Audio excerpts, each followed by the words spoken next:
Jain students, we are doing a lecture series of class 10th economics and the chapter name is sectors of Indian economy. This will be the third part of this lecture series, and in this lecture we will study about how there was a shift happened from primary to secondary and then secondary to tertiary. And after that we will also try to understand what is the share of these sectors in the GDP of India and how they employ the people in these sectors. So let's first talk about what is their share in the GDP. Here is a diagram where you can see that a comparison has been given from the year 1970, 71 and the year 2010 and 11. And this diagram shows, it is evident from this diagram that all the sectors have grown since 1970-71, but the tertiary sector has grown more than the other two sectors. The share of all these sectors has increased in the GDP, but the most important sector has become the tertiary sector. Now, we will understand what are the reasons that led to this rise in the tertiary sector. And this is a very important question from your board's point of view. In board exams, this has been asked many times. So let us understand. First is that in any country, whether it is India or any other country, the hospitals, educational institutions, post and telegraph services, police stations, courts, and other services have increased over the years. And in 21st century, these are the most important part of any economy. So we see that there is a great rise in the tertiary sector services. A number of new services have been added in the tertiary sector. Earlier, there were only a few services like transportation and other very small services. But now there are services like telecommunication and information technology, internet. So these services are very important and people are using them in their day-to-day life. So the tertiary sector is now become the most important sector of any economy. Second is that the development of agriculture industry from 1970 71. If we are comparing, then at that time that the condition of agriculture and industry was not very much promising. And now if you see, then agriculture and industry, both sectors have shown a great growth. So with the growth of agriculture and industry, the tertiary sector also grows, because when the agriculture production increases, then more transportation, more storage, and more banking services are required to fulfill the needs. Similar is the case with the industries. If the industrial output increases, then more number of goods are to be transported, more trade will happen, and storage, communication, other services will be required. So with the increase in the products of agriculture sector and the industrial sector, there has been a good growth, a significant growth in the tertiary sector as well. And the third point is, because the income of the people have uh, been rising over the years, so they are now trying to avail many additional services like eating out, tourism. These were not very much prevailing in the years of 1970 and 71. But now, if you see in the 21st century, as the people have started earning more income, they are spending them on more services like watching cinemas, eating out, tourism, shopping, private hospitals, private schools, professional trainings, and many more. So you see that these services have become a very important part of our life, and we all are using them. So the service sector is like more promising, more important sector in 21st century. Now, over the past decade, if you see, many new services like information and communication technology, internet services, these are become a very important and essential part of our lives. So all these points show they are the proof, they are the reasons why tertiary sector has shown a significant growth, and it has become the most important sector of the economy. So, the next question arises that are all the service sectors are growing equally? So the answer will be no, not all the service sector are going equally well.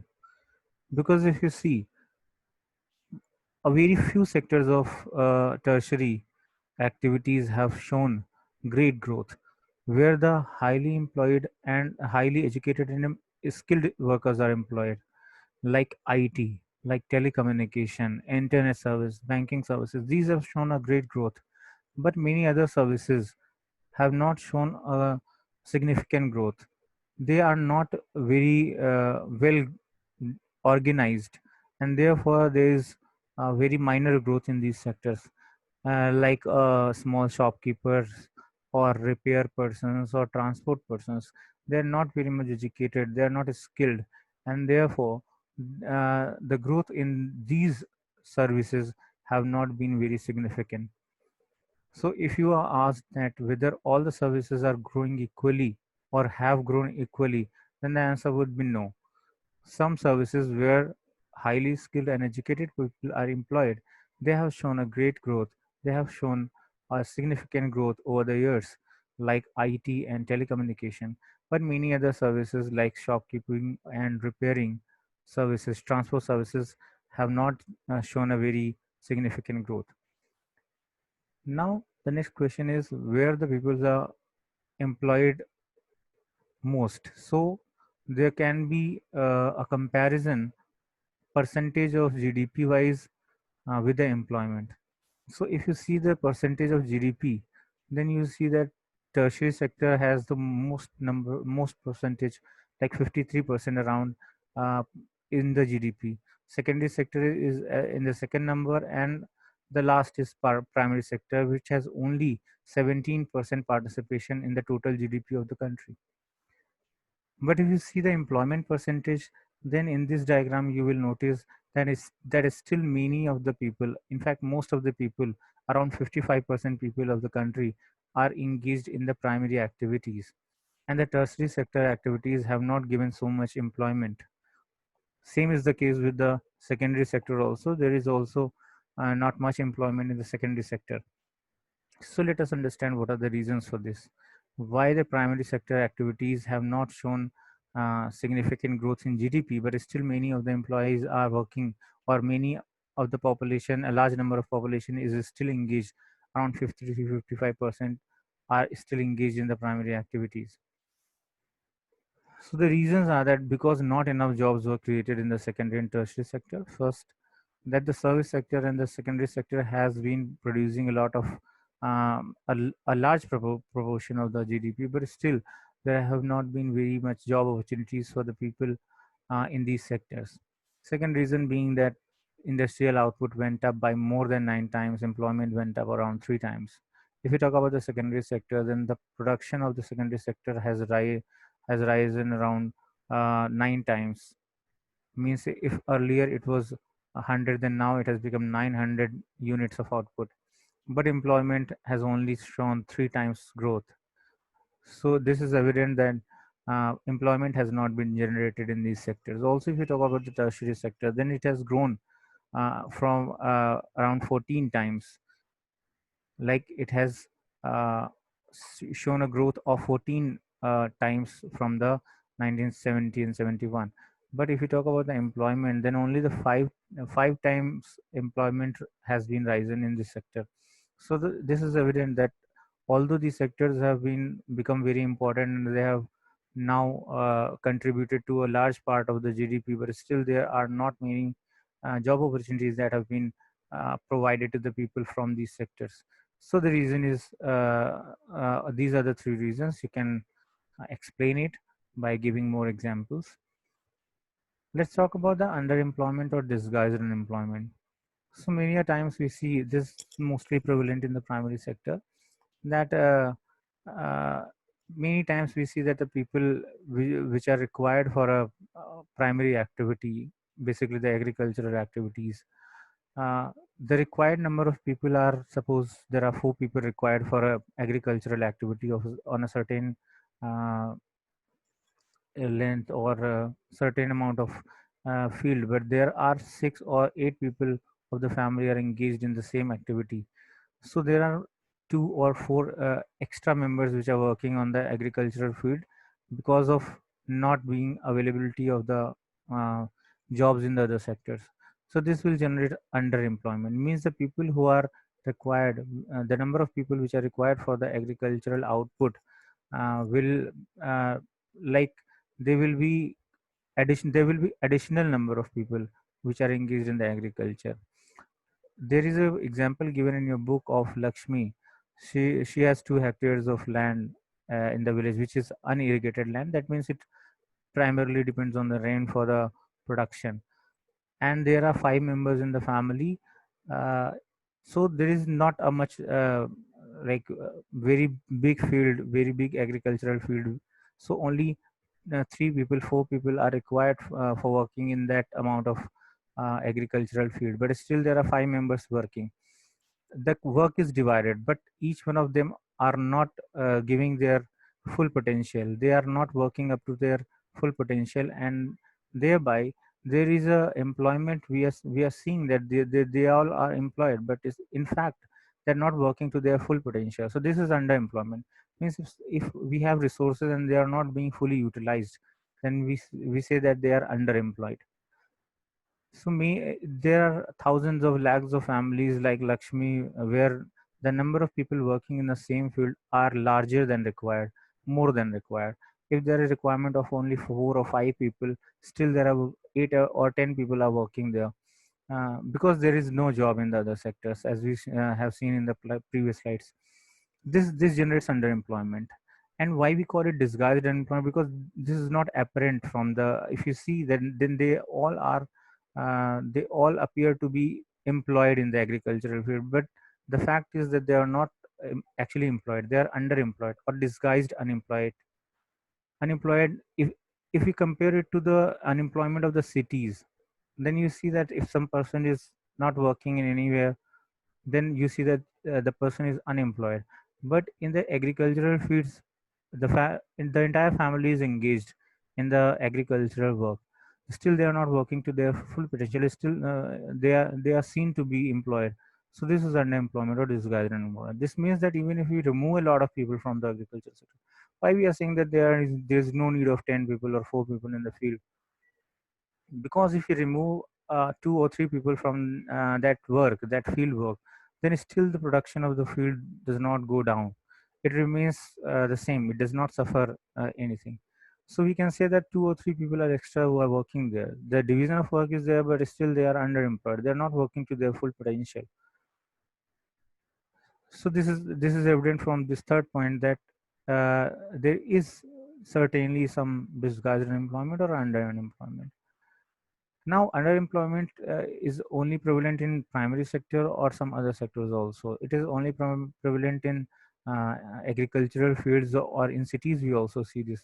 So there are thousands of casual workers who are working in the cities in service sectors, like some repair person is there, or some plumber is there, some painter is there. There might be a cases where they do not have a much work to do, like they are sitting in their shop. A repair person is sitting in his shop for 14 hours, 10 hours, but still he might get a repair work of only 2 or 3 customers, which takes him to complete only 2 or 3 hours. So the rest of the hours, the 10 hours, 8 hours which he is extra giving to the shop, he's not doing anything, but still he seems to be employed. So this is also underemployment. He is giving 14 hours to the shop, but still he has only work for 4 hours or 3 hours. The rest of the time he is sitting idle. So this can also be called unemployment. So cities also, the underemployment can be seen in other forms. Similar is the case with the plumber and painters. They do not get uh, jobs or work opportunities to their full potential. Maybe they are free for the rest of the hours. They are sitting idle for the rest of the hours, and they only get 1 or 2 hour jobs, and thereby they can earn very little amount. They may spend the whole day but earn very little. They are doing this work because they do not have better opportunities. If they might get some job in other sectors also, then the rest of the time they can be engaged there, and they could earn some extra money. So this is not the case. So here we saw that, let's do a quick recap. We saw that what is the percentage of different sectors in the GDP, then why the tertiary sector has become the most important sector of the economy. Then we saw that, are all sectors of are all our services growing equally. Then we saw that no, all sectors are not growing equally. Only those sectors which have employees which are highly skilled and educated, they are only growing. Many other service sector activities are not shown a great growth in the last decades. So where are the most people employed? Then we see that, although the GDP percentage of tertiary sector has almost 50 to 53%, but still the number of people employed in it is very less, like almost 23 25%. And the most number of people are still engaged in the primary activities. Then we saw the reason why primary sector has not why the shift has not been seen in case of employment from the primary to the tertiary sector. Although the GDP has shifted a lot from primary to tertiary, but the employees have not shifted there, because there were many number of there were not enough job created by these secondary and tertiary sectors. Then we saw underemployment and disguised unemployment, where we saw that the situation where people are not employed to their full potential, or you can say the people which are required for a certain activity, the actual number of workers are more than the required number of workers. So the rest of them are underemployed. They all are not working to their full potential. There is a division of work, and this case is called underemployment. We call it disguised because this is not apparent, this is not clearly visible. This is a hidden unemployment which we cannot see. We see that people are working, but actually they are not working to their full potential. The production that they could do in some other activities, they are not doing so. And lastly, we saw that unemployment is also prevailing in the cities, in other sectors also, like in, if you talk about the repair person, plumbers and painters, they might also spend their whole day, and they might not get the full day work from the customers, and they may earn a very little amount. So this is it for today. I hope you all have learned something. If you have any queries, you can ask during the live session. Thank you, students and Janaran.